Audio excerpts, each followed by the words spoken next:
بسم اللہ الرحمن الرحیم۔ حدیث ثقلین کے متعلق ملاحظہ فرمائیے میرے بھائیوں، یہ کتاب ہے مسند احمد بن حنبل، جلد نمبر 18، چھاپ مؤسسۃ الرسالہ، سنہ 2001 میں یہ کتاب بیروت لبنان میں چھپی ہے۔ ملاحظہ فرمائیے یہاں پر بلی صفحہ نمبر 114 میں شعیب الارناؤوت، جو بہت ہی ایک کٹر ٹائپ کے ناصبی ٹائپ کے وہابی ٹائپ کے عالم دین ہے، اس حاشیہ نمبر 3 حدیث صحیح، یہ حدیث صحیح ہے۔ فرماتے ہیں ابی سعید خدری سے روایت ہے، قال رسول اللہ صلی اللہ علیہ وآلہ، رسالت پناہ صلی اللہ علیہ وآلہ وسلم نے فرمایا، انی قد ترکت فیکم ما ان اخذتم به لن تذلوا بعدی، میں تمہارے درمیان چھوڑ کے جا رہا ہوں کہ اگر اس کی اتباع کرو، کہ ما ان اخذتم، کہ جب تک تم اس کی اتباع کرو گے میرے بعد کبھی گمراہ نہ ہو جاؤ گے۔ وہ کیا چیز ہے؟ ثقلین ہے، وَأَحَدُهُمَا أَكْبَرُ مِنَ الْآخِرِ، ایک دوسرے سے بڑا ہے۔ کتاب اللہ حبل ممدود من السماء الى الارض، اللہ کی جو کتاب ہے وہ ایک رسی ہے جو آسمان سے زمین تک کھینچی ہوئی ہے۔ وعطرتی اہل بیتی، اور میری عطرت میری اہل بیت، الا وانہما لن یفترقا حتی یرد علی الحوض، اور وہ ایک دوسرے سے الگ نہیں ہوں گے جب تک حوض کوثر پر مجھ پہ وارد نہیں ہوں گے۔ کتاب ہے سنن ترمذی، چاپ کہاں کی ہے؟ دارالفکر کی ہے، سنت 2005 میں کتاب چھپی ہے۔ یہاں پر باب مناقب اہل بیت النبی صلی اللہ علیہ وآلہ وسلم، حدیث نمبر 1078 میں، حدیث نمبر 3811، جابر ابن عبداللہ انصاری فرماتے ہیں کہ رسول پاک صلی اللہ علیہ وآلہ وسلم کو میں نے ان کے حج میں، انہوں نے ایک ہی حج بجا لایا نا ہجرت کے بعد، ہجرت سے پہلے تو دوسری بات ہے، ہجرت کے بعد ایک ہی حج بجا لایا۔ روز عرفہ میں نے دیکھا، یعنی حجۃ الوداع میں، اور وہ اپنے اونٹنی، جس اونٹنی کا نام قصوہ تھا، اس پہ وہ سوار تھے اور اس پہ خطبہ دے رہے تھے، تو انہوں نے فرمایا یا ایھا الناس، اے لوگو، انی ترکت فیکم من ان اخذتم به لن تذلوا، کتاب اللہ وعطرتی اہل بیت، میں تمہارے درمیان چھوڑ کے جا رہا ہوں یا اپنی موت کی خبر دینا۔ اور رسول پاک صلی اللہ علیہ وسلم اس امت کے ہادی ہیں، ان کے ہدایت کے ذمہ دار ہیں، ان کے تعلیم کے ذمہ دار ہیں، ان کے ارشاد کے وہ ذمہ دار ہیں کہ امت ہدایت کے راستے پر ہو، تو وہ چھوڑ کے جا رہے ہیں، تو ہدایت کا کیا انتظام ہے ان کے بعد؟ ہاں فرماتے میں چھوڑ کے جا رہا ہوں تمہارے درمیان وہ چیز کہ اگر ان کی اتباع کرو گے تبھی گمراہ نہ ہو جاؤ گے۔ کون ہے؟ کتاب اللہ وعطرتی اہل بیت، کتاب اللہ اور میری عطرت اہل بیت، اور یہ حدیث فرمایا حسن ہے۔ اس کے بعد روایت کرتے ہیں دوسری سند کے ساتھ زید بن ارقم سے کہ رسول پاک صلی اللہ علیہ وآلہ وسلم نے فرمایا، انی تارک فیکم ما ان تمسکتم به لن تضلوا بعدی، کہ جب تک تم ان سے تمسک کرو گے کبھی گمراہ نہ ہو جاؤ گے۔ میں وہ چیز چھوڑ کے جا رہا ہوں کہ جب تک اس کے ساتھ تمسک کرو گے کبھی گمراہ نہ ہو جاؤ گے۔ وہ کیا ہے؟ ایک کتاب اللہ ہے، ایک کتاب اللہ، دوسری عطرت ہی اہل بیت ہی، اور میری عطرت میری اہل بیت ہیں، ولا يتفرقا حتى يرد علی الحوض، اور یہ کبھی ایک دوسرے سے، کتاب اور عطرت ایک دوسرے سے الگ نہیں ہوں گے جب تک یہ مجھ پہ وارد نہیں ہوں گے۔ اور اس زمانے یہ خطاب کس سے؟ صحابہ سے ہے، ابو بکر، عمر، عبد الرحمن ابن عوف، طلحہ، زبیر، سب صحابہ وہاں، ان سے خطاب ہے کہ دیکھو اگر تم گمراہی نہیں چاہتے تو تم پہ واجب ہے کہ میرے بعد اتباع کرو ان دو چیزوں کی، اور یہ دو چیزیں کبھی ایک دوسرے سے الگ نہیں ہوں گے، ان دو چیزوں کی اتباع کرو، اگر ان کی اتباع کرو گے تو کبھی گمراہ نہ ہو جاؤ گے، اور وہ قرآن اور اہل بیت طاہرین علیہم السلام ہے۔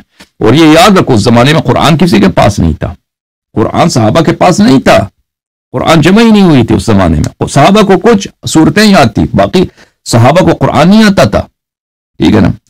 تو لیکن قرآن کی ایک عظمت تھی مسلمانوں کے، سب عربوں کے ذہنوں میں، کہ قرآن ایک ایسی کلام ہے اس جیسا کوئی بشر، کوئی شاعر، کوئی لا نہیں سکتا۔ تو وہ کلام جو ہے وہ صرف کس کے پاس ہے؟ اہل بیت علیہ السلام کے پاس ہے، کیونکہ اہل بیت علیہ السلام کبھی قرآن سے الگ نہیں ہوں گے۔ تو یہ ایک ایسی شان بیان کر، عرب اکثر کیوں مسلمان ہوتے تھے؟ عرب اکثر مسلمان ہوتے تھے قرآن کی وجہ سے، قرآن سننے کی وجہ سے، ٹھیک ہے نا؟ تو جب رسالت پناہ صلی اللہ علیہ وسلم فرماتے ہیں قرآن جو معجزہ ہے، وہ کلام ہے جو بہت ہی عجیب ہے، بہت غریب ہے، بہت ہی فصاحت بلاغت ہے، جو کسی انسان کا ہو نہیں سکتا، وہ میرے اہل بیت علیہ السلام کے پاس ہے، اور ان کی اتباع تم پر واجب ہے، ان کی جب اتباع کرو گے کبھی گمراہ نہ ہو جاؤ گے۔ تو یہ بھی اہل بیت علیہ السلام کی شان بیان کرنے کے لیے، یہ بھی ان کی فضیلت بیان کرنے کے لیے۔ یہ ایک نقطہ ہے، اس کو سمجھنے کی بہت ضروری ہے، نہ بھی سمجھے تو کوئی بات نہیں، قرآن اور اہل بیت علیہ السلام کی اتباع لازم ہے سب صحابہ پر، اور جیسے قرآن کی اتباع لازم ہے اسی طرح اہل بیت علیہ السلام کی اتباع لازم ہے، ٹھیک ہے نا۔ کتاب صحیح سنن ترمذی، محمد ناصر الدین الالبانی اس کی تحقیق ہے، جو اتنا کٹر وہابی بلکہ کٹر ناصبی، جلد نمبر 3 چھاپ مکتبۃ المعارف للنشر والتوزیع، یہاں پہ ملاحظہ فرمائی اسی حدیث کو باب مناقب اہل بیت النبی صلی اللہ علیہ وآلہ وسلم میں جابر بن عبداللہ والی حدیث نقل کرنے کے بعد وہ کہتے ہیں صحیح ہے، یہ حدیث صحیح ہے، اور زید بن ارقم والی حدیث نقل کرنے کے بعد بھی وہ فرماتے ہیں یہ بھی حدیث صحیح ہے۔ دونوں اسانید کے ساتھ جو ترمذی نے روایت کی، دونوں کو اس نے کیا کیا، دونوں کو بیان کیا کہ یہ دونوں صحیح ہیں۔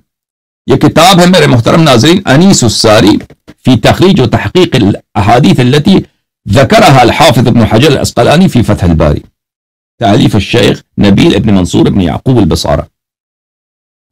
اچھا، صفحہ نمبر، یہ کتاب چھپی 2005 میں مؤسسۃ الریان بیروت لبنان میں، یہاں پہ ملاحظہ فرمائی ہے صفحہ نمبر 1413 میں حدیث نقل کرتے ہیں زید بن ارقم سے، انی تارک فیکم ما ان تمسکتم به لن تضلوا کتاب اللہ وعترۃ اہل بیت وانہما لا يتفرقا حتى يرد علی الحوض، قال صحیح الاسناد علی شرط الشیخین۔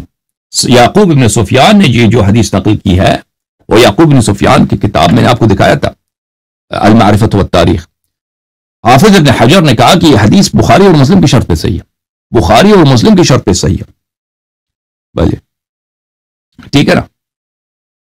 وہ کون سی کتاب ہے میرے محترم ناظرین؟ یہ کتاب کتاب المعرفۃ والتاریخ، یعقوب ابن سفیان البصری، سنہ 277 میں اس کی وفات ہے، جماعت مخالفین کی وہ ہے، عالم دین ہے، محدث ہے۔ یہاں پہ حدیث نمبر صفحہ نمبر 536 میں زید بن ارقم کی حدیث ہے، قال النبی صلی اللہ علیہ وآلہ وسلم انی تارک فیکم ما ان تمسکتم به لن تضلوا کتاب اللہ عز وجل وعترۃ اہل بیتی وانہما لن يتفرقا حتى يرد علی الحوض۔ حافظ ابن حجر نے کیا فرمایا؟ حدیث صحیح علی شرط البخاری ومسلم، تو حدیث تو صحیح ہے۔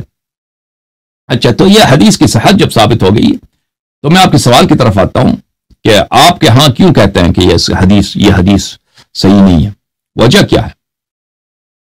اس کی وجہ یہ ہے میرے بھائی، وجہ بہت واضح ہے، اس کی وجہ یہ ہے کتاب شرح طیبی علی مشکات المصابیح، طیبی صاحب کی شرح مشکات المصابیح پہ جلد نمبر 1 چھپی ہے کتاب مؤسسۃ مکتبۃ نزار مصطفیٰ الباز مکہ المکرمہ اور ریاض میں، صفحہ سنہ 1997 میں کتاب چھپی ہے۔ یہاں پر حدیث ثقلین نقل کرتے ہیں، انی تارک فیکم ما ان تمسکتم به لن تضلوا بعدی ابدا کتاب اللہ وعترۃ اہل بیت۔ کہتے ہیں حدیث کا معنی کیا ہے؟ معنی تمسک بالقرآن العمل بما فیہ وهو الاعتمار بأوامره والانتهاء عن نواہی۔ رسول پاک صلی اللہ علیہ وسلم نے فرمایا دو چیزوں کے اگر تم تمسک رکھو ان سے تو تم کبھی گمراہ نہ ہو جاؤ گے، ایک کتاب، ایک اہل بیت علیہ السلام۔ اچھا، کتاب سے تمسک کا کیا مطلب ہے؟ کتاب سے تمسک یہ ہے کہ قرآن میں جو آیات ہیں ان پہ ہم عمل کریں، العمل بما فیہ۔ عمل سے کیا مراد ہے؟ الاعتمار بأوامرہ والانتہاء عن نواہی، جو قرآن نے امر کیا ہے، حکم دیا ہے، اس کی اتباع کرو، اور جو قرآن نے نہیں کیا ہے پیچھے ہٹ جاؤ، جو نہیں کیا ہے وہ عمل بجا نہ لاؤ۔ اچھا، یہ قرآن سے تمسک۔ اطرت سے تمسک کا کیا مطلب ہے؟ اطرت سے تمسک کا مطلب یہ محبتہم، ان سے محبت کرنا، والاہتداء بہداہم وسیرتہم، محبت کرو ان سے اور ان کے ہدایت سے ہدایت اخذ کرو۔ اہتداء بہداہم، اطرت علیہم السلام کی ہدایت سے ہدایت اخذ کرو اور ان کی سیرت سے ہدایت اخذ کرو۔ امامت کا یہی تو معنی ہے۔ تمسک کا مطلب محبت نہیں ہے، لیکن اس نے محبت بولا، چلو ٹھیک ہے، لیکن یہ فقرہ اس نے صحیح بولا کہ ان کی ہدایت سے ہدایت لینا اور ان کی سیرت سے ہدایت لینا، ان کی ہدایت سے، ان کی سیرت سے ہدایت لینا۔ پھر کہتا ہے انی تارک فیکم، کہ رسول پاک صلی اللہ علیہ وسلم نے فرمایا میں تمہارے درمیان چھوڑ کے جا رہا ہوں۔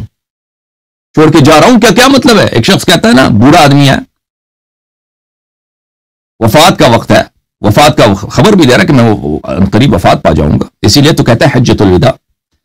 تو وہ کہتا ہے میں چھوڑ کے جا رہا ہوں، رسول پاک صلی اللہ علیہ وسلم کی بات ہو رہی ہے، ہماری جان، ہمارے ماں باپ ان پہ فدا، ان کی بات ہو رہی ہے، تو وہ کہتا ہے میں چھوڑ کے جا رہا ہوں، اس کا کیا مطلب ہے؟ ہاں، اشارۃ علی انہما بمنزلۃ التوأمین الخلفین عن رسول اللہ صلی اللہ علیہ وآلہ وسلم. یہ جو فرمایا پیغمبر صلی اللہ علیہ وسلم کہ میں چھوڑ کے جا رہا ہوں، اس کا مطلب یہ ہے کہ یہ قرآن اور اہل بیت علیہم السلام دو جڑواں جانشین ہیں. قرآن اور اہل بیت علیہم السلام دو جڑواں جانشین ہے رسول پاک صلی اللہ علیہ وسلم. یہ خود طیبی صاحب مشکات کے شرح میں کہتے ہیں. تو واضح حدیث ثقلین کی کس بات کی دلالت کرتی ہے کہ امامت، خلافت، جانشینی کس میں ہے؟ اہل بیت علیہ السلام میں. اہل بیت علیہ السلام کی طاعت کرنی. اگر انسان چاہتا ہے کہ دیندار ہو، ہدایت پر ہو، گمراہی پر، نماز اس کی صحیح ہو، روزہ اس کا صحیح ہو، ٹھیک ہے نا، نکاح اس کی صحیح ہو، طلاق اس کی صحیح ہو، بقیہ عقائد اس کے صحیح ہو، تفسیر قرآن جو آیات میں جو اعتقاد انسان رکھتا ہے کہ اس آیت کا مطلب یہ ہے، یہ اہل بیت علیہ السلام سے لیا گیا ہو، ٹھیک ہے نا، یہ انسان کو گمراہی سے بچنا ہے. تو گمراہی کا کیا طریقہ کار ہے؟ یا راستہ رسول پاک صلی اللہ علیہ وسلم نے فرمایا کہ گمراہی سے بچنے کا طریقہ کیا ہے، ہدایت پانے کا کیا طریقہ ہے؟ اہل بیت علیہ السلام کی اتباع، قرآن اور اہل بیت علیہ السلام کی اتباع. تو اس کا مطلب کیا ہوا؟ پھر ابو بکر کون ہے؟ پھر سوال یہی پوچھتا ہے کہ ابو بکر، عمر، عثمان یہ پھر کیوں خلیفہ بنے؟ ان کا تو نہیں بولا تھا، ٹھیک ہے نا، پھر تو ان کی خلافت باطل ہے. پھر تو ابو بکر کو تو یہ چاہیے تھا کہ غلام کی طرح، ایک نوکر کی طرح وہ آ کے دن رات اپنے مولا، اپنے آقا امیر المؤمنین علیہ الصلوۃ والسلام کی نوکری کرتا کہ آپ کیا حکم فرماتے ہیں، میں کیا کروں. تو یہی بات تو یہ کہ ان کے اگر طاعت اہل بیت علیہ السلام کی واجب ہے، تمسک اہل بیت علیہ السلام کی واجب ہے، ان کی ہدایت پہ چلیں گے تو ضلالت، گمراہی سے بچیں گے نا. تو پھر تو اپنے آپ کو ان پہ مقدم رکھنا، یہ تو سب سے بڑا بدعت دین میں تو یہی ہے.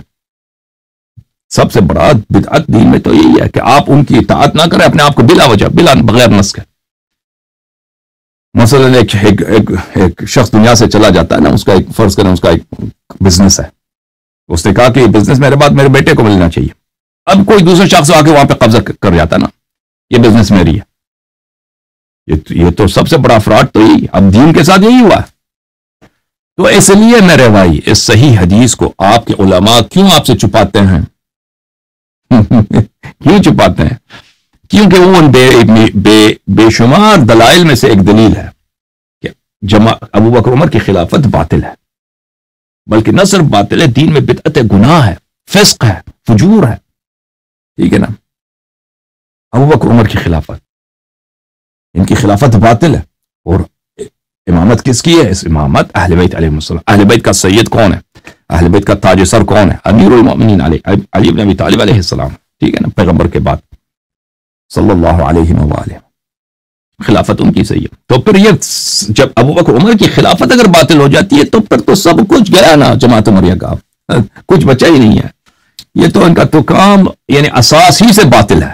تو پھر آپ کو علماء کو ڈکلیئر کرنا پڑے گا نا کہ صحیح مذہب شیعہ ہے، اپنا مذہب چینج کرنا ہوگا. اور پھر یہ آپ کے علماء جو ہے نا وہ ان کو جرأت بھی نہیں ہے، کیونکہ عوام جو ہے نا ایسے بغیرت عوام ہے، اتنی ریڈیکل، اتنی متعصب عوام ہے کہ وہ کھال اتار دیں گے، مولوی کی کھال اتار دیں گے. تو علماء کو جرأت بھی نہیں ہے کہ اس حدیث کو تصحیح کر سکیں، اس حدیث کی وہ صحیح معنی آپ کو بیان کر سکیں. پہلی بات ہے کہ علماء خود متعصب ہیں. آپ مولوی یعنی چور، مولوی ہوتے ہی چور ہیں، مولوی ہوتے ہیں جھوٹے، مولوی ہوتے ہیں جو جس طرح کا پیسہ ان کو ملے نا اسی انداز سے وہ تبلیغ کریں گے. اکثر مولوی تو یہی ہیں، شیعہ ہو یا غیر شیعہ، ان کا دین تو ہے نہیں، ان کا دین ہے پیسہ.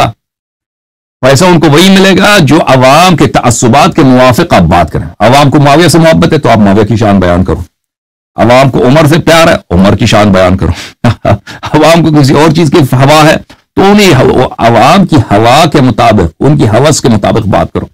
مولوی تو یہی کام ان کا یہی ہے.